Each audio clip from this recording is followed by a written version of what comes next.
commencer par des photos pour envoyer à sa maman après. Bonjour tout le monde. Merci beaucoup d'être venu vous voir. Aujourd'hui, William, il va nous parler de son cheminement. Qu'est-ce qui l'a intéressé à la sécurité? Qu'est-ce qui l'a intéressé à la programmation? À tout ce qui est IT en général. Tu vas te présenter, William? Je m'appelle William, j'ai 10 ans, je suis au primaire en 5e année et je suis un débutant du hacking. Moi, je suis Eric, je suis son papa. Je suis un développeur web je suis développeur depuis une vingtaine d'années, dont 15 en web. C'est moi qui crée beaucoup des bugs de sécurité que vous êtes pognés pour dealer avec. Présentement, je travaille dans l'équipe Scale chez Zendesk. Et t'es vieux. Et je suis vieux. Pour commencer, William, est-ce que tu veux nous parler de qu'est-ce qui t'intéressait? Comment tu as senti le besoin de commencer à t'intéresser à la sécurité et à la programmation? Je pense que c'est parce que aussi t'es programmeur et je te vois tout le temps programmer. Aussi, il y a de la technologie partout dans notre maison. Par exemple, on a beaucoup de jeux éducatifs comme le Microbit, qui est un jeu pour programmer les lumières et jouer avec les sons. Aussi, William, il est vraiment toujours sur son ordinateur. T'es pas mieux. Je suis pas mieux. C'est un mauvais exemple. On est une gang de petits nerds à la maison. Une des premières choses que William a faites en technologie, à part jouer à des petits jeux sur ses tablettes et ses téléphones, ça a été Scratch. Scratch, c'est un langage de programmation graphique qui a été créé par des gens au MIT. C'est un langage qui est très bien fait, comme vous pouvez voir, là, pour les enfants. C'est juste du drag and drop. Puis ça sert à créer des animations et des jeux. Ça a été ma toute première expérience de programmation. J'ai commencé avec toi, puis j'ai continué à en faire seul. Sur le programme qu'on voit, c'est juste que quand on clique sur le drapeau, le personnage il tourne indéfiniment. Il est très simple. Aussi, si tu n'as pas juste envie de créer des animations et des jeux, tu peux aller tester les jeux que la communauté a fait directement. Ce qui est le fun, il y a une communauté où il y a beaucoup de gens qui ont créé leur programme et qui les partagent. Fait que c'est le fun parce qu'il peut jouer avec, mais on peut aussi aller regarder les instructions, comment c'est fait, puis essayer d'apprendre plus la programmation avec ça. Comme je disais tantôt, c'est super simple, c'est du drag and drop, mais à la fin, ça ressemble beaucoup à ce que je fais dans tous les jours. Moi, il y a des instructions simples, mais il y a des if, il y a des books. Je suis même plus sûr, mais je crois qu'il y a même des appels de fonctions qui sont possibles. Puis, il peut interagir avec divers personnages. Fait que c'est un langage de programmation complet, mais fait pour les enfants. Peu après, on a commencé à faire du Snap Circuit, qui est un jeu pour créer des circuits électroniques très facilement et les défaire pour en créer d'autres. Dans la boîte, il y a des livres avec 300 projets de plus en plus difficiles. William, quand on a commencé les Snap Circuits, ça fait longtemps qu'on a le jeu. Au début, c'était moi qui faisais.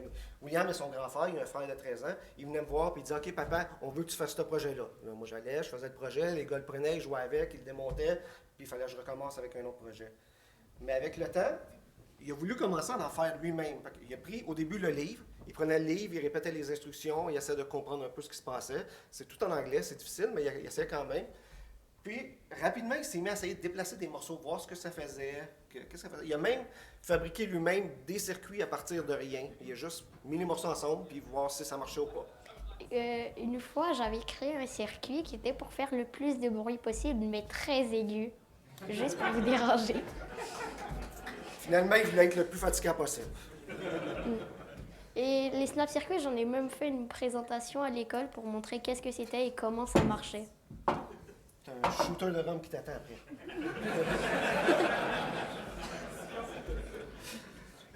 Non, mais je vous interromps. Pour vrai, c'est la tradition. Évidemment, on n'a pas du rhum, on a du jus de pomme. Est-ce que ça te va? Oui. Oui, super.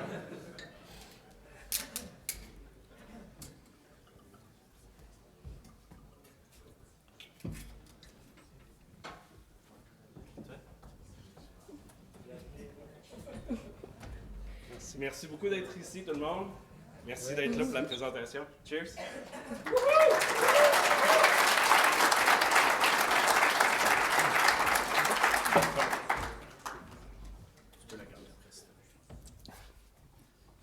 Merci, Pat. Tu me laisses la bouteille? Non! Là, environ 2 ans, moi, j'ai commencé à vraiment m'intéresser au hacking en temps de dev. Et je faisais beaucoup de Try Hack Me. Try Hack Me, c'est un site, c'est super le fun. C'est vraiment axé sur les débutants qui veulent apprendre comment hacker. Ils ont un concept qu'ils appellent les rooms. Dans le fond, c'est une page web où souvent ils vont expliquer un concept de sécurité, où ils vont expliquer un outil, une technique, comment hacker. Il y a aussi des serveurs à hacker. Certains avec beaucoup d'instructions sur comment le faire, d'autres que tu es laissé à toi-même. Fait que c'est un très bel outil pour apprendre. Pour moi, ça a été super. Et un peu avant Noël, ils ont annoncé quelque chose qui s'appelle le Advent of Cyber.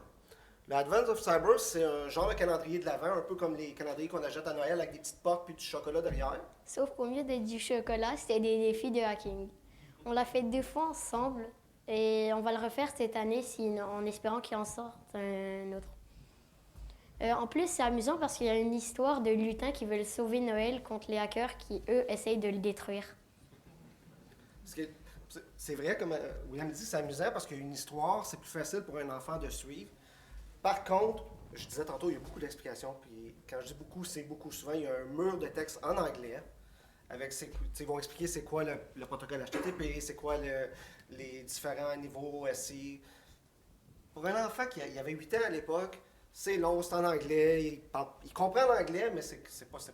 Il est loin d'être bilingue encore. Fait que c'est long, l'intérêt se perd quand même assez vite. Et ça commence facilement le 1er décembre et ça devient de plus en plus difficile jusqu'au 25. Quand on arrive à la fin du mois puis il y a des longues explications, c'est plus difficile de garder intéressé. Mais d'année en année, je pense que ça dure plus longtemps. En juin, cette année, mon père allait aller au HIAC et il m'a demandé si je voulais venir. J'ai tout de suite accepté. Chaque jour, je lui demandais combien de jours il restait. Un peu comme la semaine passée. Ouais, ça a été ma toute première conférence et j'ai vraiment aimé les présentations. Et en plus de ça, on a participé au CTF Beginner.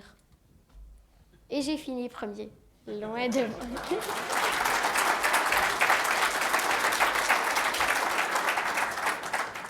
En plus de ça, loin devant Phil.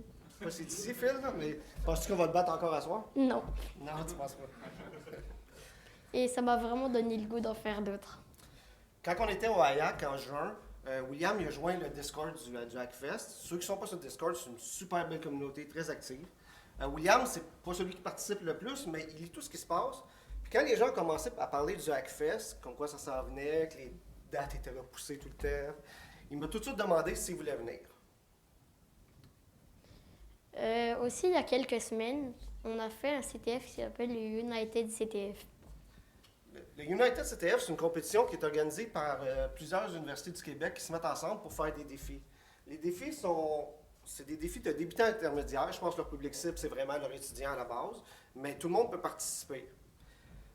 Les défis, ils partent, comme je disais, très facilement. Il y a les premiers défis web, c'est vraiment juste lire le code source puis il y a un flag dedans.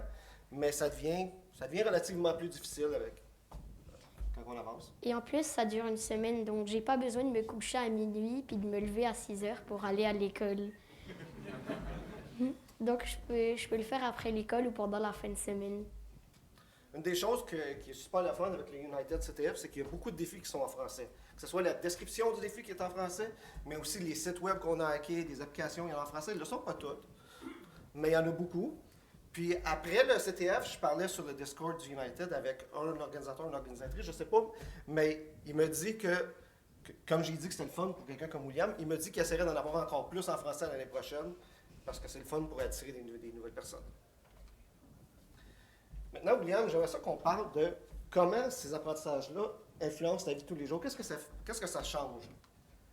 Déjà, je pose énormément de questions. Ça, oui, tout le temps. Pourquoi? Comment? Pourquoi? Vous savez, les enfants de 5 ans qui demandent toujours pourquoi? Ben William, il a le double et il est encore comme ça.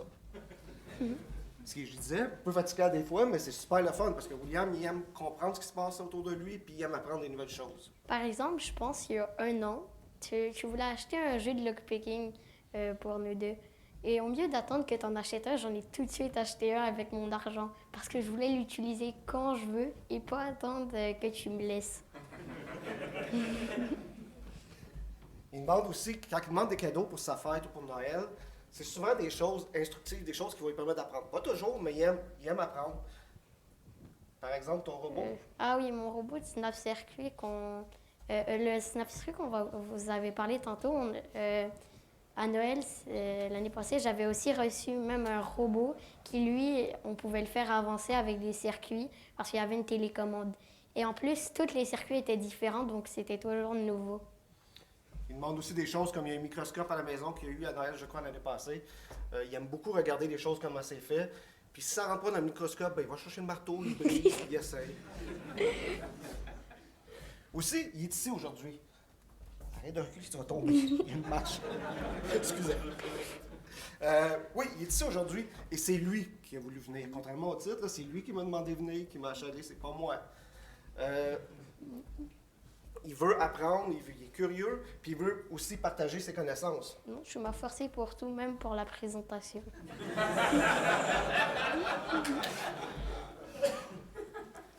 Aussi, il aime ça trouver les failles dans les choses il a tendance à regarder, comme je pense beaucoup de monde ici, qu'est-ce qui marche pas, qu'est-ce qui pourrait abuser. William, est-ce que tu peux me parler un peu de ton école? Il y a quelque chose que je déteste à mon école, c'est le niveau de sécurité informatique. Déjà, cette année, l'année passée, il y avait eu plusieurs fois les mots de passe de tous les élèves sur une fiche à l'entrée de la classe. Et c'était pas des mots de passe super longs, c'était des mots de passe de 6 lettres et 2 chiffres. Puis, dis-moi, quelqu'un qui ramasse ça, qu'est-ce qu'il peut faire avec ça? Entrer sur le compte de n'importe qui, exemple, pour envoyer une insulte à un prof. Puis, comme ça, on pense que c'est un autre élève, puis l'élève, il n'y aura aucune preuve que c'est pas lui. Une chose que tu me disais aussi, c'est que les mots de passe, non seulement sont simples, courts, affichés, mais ils sont réutilisés. Fait que le mot de passe qu'il a trouvé pour une application, il peut s'en servir dans toutes les autres applications qui sont utilisées par les étudiants d'école et ils n'ont pas le droit de les changer. Donc, juste à connaître le email de la personne, aller voir son mot de passe et on peut détruire, exemple, tous ces comptes qu'ils utilisent à l'école pour exemple, les mathématiques. Puis, quand on parle aussi de tricher un peu le système des fois, quand on a rempli la soumission pour le call paper pour venir parler ici ce matin, il fallait remplir un formulaire avec le titre, la description et un plan. On a tout rempli ça, puis quand on a soumis, il y avait un des champs qui n'avait pas assez de caractères. Il en manquait un peu, je crois que c'est le plan, on n'avait pas mis assez de détails. Puis le premier réflexe de William, ça a été on va ajouter des espaces à la fin, comme ça va marcher. Là, j'ai dit non, William, ça ne marchera pas, ils vont les enlever. Il dit mais on peut peut-être essayer avec des caractères spéciaux qui ne paraissent pas ou de l'Unicode. Fait qu'il voulait vraiment tricher le système. Quand on parle de tricher, ça me fait toujours rire quand je vois ça. William, veux-tu nous expliquer pourquoi tu mets des batteries sur ton laptop? En fait, c'est que dans l'application de jeu que je joue, dans tous les jeux qui sont créés par la communauté, il y a un système automatique qui fait que dès que tu ne bouges pas 20 minutes, ça te fait quitter. Comme ça, il n'y a pas trop de gens qui ne bougent pas et qui font bugger les jeux ou qui gagnent des choses gratuitement sans rien faire. Donc, j'ai trouvé une manière d'abuser ce système, de mettre une pile sur la touche qui va faire tourner mon écran et l'autre qui va me faire avancer. Il fait ça après son lunch, puis il s'en va à l'école. Si on parle maintenant un petit peu plus du futur. Là, ça fait un petit bout, William, que tu apprends un petit peu de programmation, un petit peu de hacking. Est-ce que tu penses que ça va te rendre plus prudent dans le futur avec tes interactions avec l'Internet? Ouais, je pense vraiment. Je pourrais essayer de savoir comment quelque chose pourrait être abusé pour essayer de savoir comment m'en protéger. Je pense cette semaine, Dirige a parlé de ça, de Pixel, qui est une application pour créer des jeux en Python. Je l'ai essayé rapidement, mais j'ai pas vraiment regardé comment on faisait les jeux. Je vais essayer de regarder plus tard après le Hackfest. Oui, Pixel, c'est comme une plateforme en Python pour créer des jeux, des jeux rétro. Comme il disait, on les a essayés un matin cette semaine. Mais après ça, on avait une présentation préparée, fait qu'on n'a pas eu le temps de jouer avec ça. Mais probablement la semaine prochaine, on va en faire un peu plus. Sinon, William, est-ce que tu penses que plus tard, tu vas travailler en programmation ou en sécurité? Ouais, juste être ici, avoir fait le HIAC et tous ces CTF, ça m'amuse vraiment. Donc, ça me tenterait vraiment de travailler en sécurité ou en programmation dans le futur. Une des choses qui est bien à être ici, je crois aussi, c'est qu'on va avoir plein de présentations aujourd'hui puis demain. Puis ça va le permettre de découvrir un peu c'est quoi les métiers qui existent en sécurité. Il y en a plusieurs. C'est pas juste être pentester ou écrire des trous de sécurité comme moi. Il y a vraiment plusieurs choses qu'ils peuvent faire. Mais de toute façon, c'est sûr que tu vas me forcer. C'est tout ce qu'on avait aujourd'hui. Merci beaucoup d'être venu nous voir. Est-ce que vous avez des questions pour William? Peux-tu entraîner ma fille? Oui. Honnêtement, j'aime bien ton énergie. Est-ce que tu prévois faire une chaîne YouTube ou quelque chose plus tard, pour un peu à la Mika, expliquer des affaires que tu découvres, des affaires de même? Maintenant que je le dis, ça me tenterait peut-être un peu.